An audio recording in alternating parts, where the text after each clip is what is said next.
നമസ്കാരം സുഹൃത്തുക്കളെ, ഇന്ന് നമ്മൾ സംസാരിക്കാൻ പോകുന്നത് ലോകത്തിലെ ഏറ്റവും സമ്പന്നമായ ക്ഷേത്രങ്ങളിൽ ഒന്നായ തിരുമല ക്ഷേത്രത്തെക്കുറിച്ചാണ്. നമ്മളിൽ പലരും ഒരിക്കൽ എങ്കിലും അവിടെ പോയിട്ടുണ്ടാകും, അല്ലെങ്കിൽ പോകണം എന്ന് ആഗ്രഹിച്ചിട്ടുണ്ടാകും. മണിക്കൂറുകളോളം കാത്തുനിന്ന് ഒരു നിമിഷം മാത്രം ഭഗവാനെ കാണാൻ. പക്ഷേ നിങ്ങൾ ഒരിക്കലെങ്കിലും ശ്രദ്ധിച്ചിട്ടുണ്ടോ? ഭഗവാൻ വെങ്കടേശ്വരന്റെ കണ്ണുകൾ എന്തുകൊണ്ട് എപ്പോഴും മറച്ചിരിക്കുന്നു? ഇത് ഒരു സാധാരണ കാര്യമല്ല, അതിന്റെ പിന്നിൽ വലിയ ഒരു രഹസ്യമുണ്ട്. ഇന്ന് ആ രഹസ്യം നമുക്ക് ശാന്തമായി മനസ്സിലാക്കാം. ഭഗവാന്റെ രൂപം നിങ്ങൾ കണ്ടിട്ടുണ്ടല്ലോ. വലിയ തിരുമേനിയും അലങ്കാരങ്ങളും തിളങ്ങുന്ന രൂപവും. പക്ഷേ കണ്ണുകൾ മാത്രം പൂർണ്ണമായി കാണാൻ പറ്റാറില്ല. ഒരു വലിയ കർപ്പൂരത്തിലകം കണ്ണുകൾ മറച്ചിരിക്കും. എന്തുകൊണ്ടാണത്? വിശ്വാസപ്രകാരം ഭഗവാന്റെ കണ്ണുകൾ സാധാരണ കണ്ണുകൾ അല്ല. അവ വളരെ വലുതും അതിശക്തമായ പ്രകാശവുമുള്ളവയാണ്. ഭഗവാൻ വെങ്കടേശ്വരന്റെ കണ്ണുകൾക്ക് പ്രപഞ്ചത്തെ മുഴുവൻ ദഹിപ്പിക്കാൻ ശേഷിയുള്ള ശക്തിയുണ്ടെന്നാണ് വിശ്വാസം.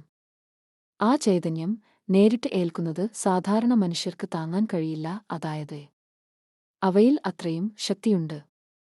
അതുകൊണ്ടാണ് ഭഗവാന്റെ കണ്ണുകൾ പച്ച കർപ്പൂര തിലകത്താൽ ഭാഗികമായി മറയ്ക്കുന്നത്. ഇത് നമ്മളെ സംരക്ഷിക്കാൻ തന്നെയാണ്.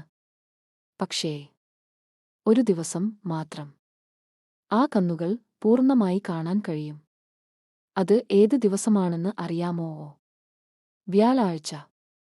വ്യാഴാഴ്ച ഭഗവാന്റെ കണ്ണുകൾ പൂർണ്ണമായി ദർശിക്കാൻ അവസരം ലഭിക്കും. ഇതിനെ നേത്രദർശനം എന്ന് പറയുന്നു. ഈ സമയം ഭക്തർക്ക് ഏറ്റവും പുണ്യകരമായ നിമിഷമാണ്. അത് കാണാൻ പലരും പ്രത്യേകമായി എത്താറുണ്ട്. ഇപ്പോൾ നിങ്ങൾക്ക് ഒരു സംശയം വരും, എന്തുകൊണ്ട് വ്യാഴാഴ്ച മാത്രം? അതിനു പിന്നിൽ ചില കാരണങ്ങൾ ഉണ്ട്.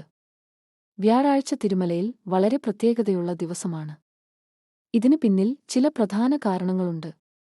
വെള്ളിയാഴ്ച പുലർച്ചെയാണ് ഭഗവാന് ഏറ്റവും പ്രധാനപ്പെട്ട അഭിഷേകം നടക്കുന്നത്. ഇതിനു മുന്നോടിയായി വ്യാഴാഴ്ച ഉച്ചകഴിഞ്ഞ് ഭഗവാന്റെ ആഭരണങ്ങളും മറ്റും നീക്കം ചെയ്യുന്ന സതലർപ്പിത എന്ന ചടങ്ങുണ്ട്.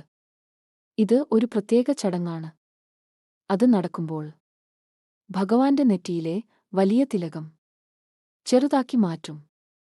അപ്പോഴാണ് ഭഗവാന്റെ കണ്ണുകൾ വ്യക്തമായി കാണാൻ കഴിയുന്നത്. വ്യാഴാഴ്ച വൈകുന്നേരം പൂജകൾ കഴിഞ്ഞ് ഭക്തർക്ക് ഈ ദർശനം ലഭിക്കും. ഈ സമയത്ത് ഭഗവാനെ പൂക്കൾ കൊണ്ട് മാത്രം അലങ്കരിക്കും. ഇത് പൂലങ്കി സേവ എന്ന് വിളിക്കുന്നു.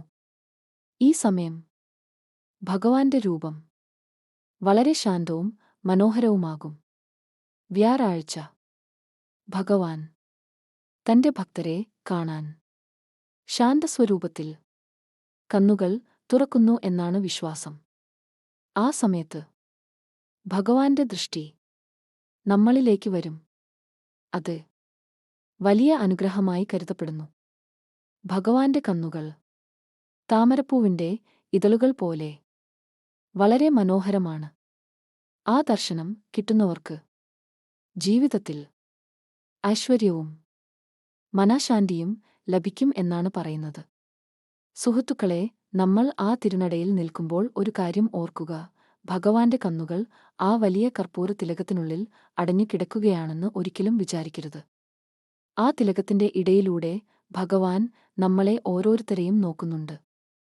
നമ്മൾ പറയാതെ ബാക്കിവെച്ച സങ്കടങ്ങൾ, നമ്മുടെ പ്രാർത്ഥനകൾ, ആരും കാണാതെ നമ്മൾ ഒഴുക്കിയ കണ്ണീർ, ഇതെല്ലാം ആ കാരുണ്യമുള്ള കണ്ണുകൾ കാണുന്നുണ്ട്. നമ്മൾ തിരുപ്പതി മല കയറി പോകുന്നത് ഭഗവാനെ കാണാൻ മാത്രമല്ല, ഭഗവാൻ നമ്മളെ ഒന്ന് കാണാൻ കൂടിയാണ്. മക്കളെ, ഞാൻ കൂടെയുണ്ട് എന്ന് ആ കണ്ണുകൾ നമ്മളോട് നിശബ്ദമായി പറയുന്നുണ്ട്. ജീവിതത്തിൽ ഒരിക്കലെങ്കിലും ആ നേത്രദർശനം നേരിട്ട് കാണാൻ നിങ്ങൾക്ക് ഭാഗ്യമുണ്ടാകട്ടെ. ആ നിമിഷം നമ്മൾ അറിയാതെ തന്നെ നമ്മുടെ കണ്ണുകൾ നിറയും, മനസ്സ് ശാന്തമാകും. കാരണം വാക്കുകൾക്ക് പറയാൻ കഴിയാത്തത് ആ കണ്ണുകൾ നമ്മളോട് പറഞ്ഞു തീർക്കും. ഈ വീഡിയോ നിങ്ങൾക്ക് ഇഷ്ടമായെങ്കിൽ മറ്റുള്ളവരിലേക്കും എത്തിക്കുക. ഭഗവാന്റെ അനുഗ്രഹം എന്നും നിങ്ങളോടൊപ്പം ഉണ്ടാകട്ടെ. വീണ്ടും കാണാം.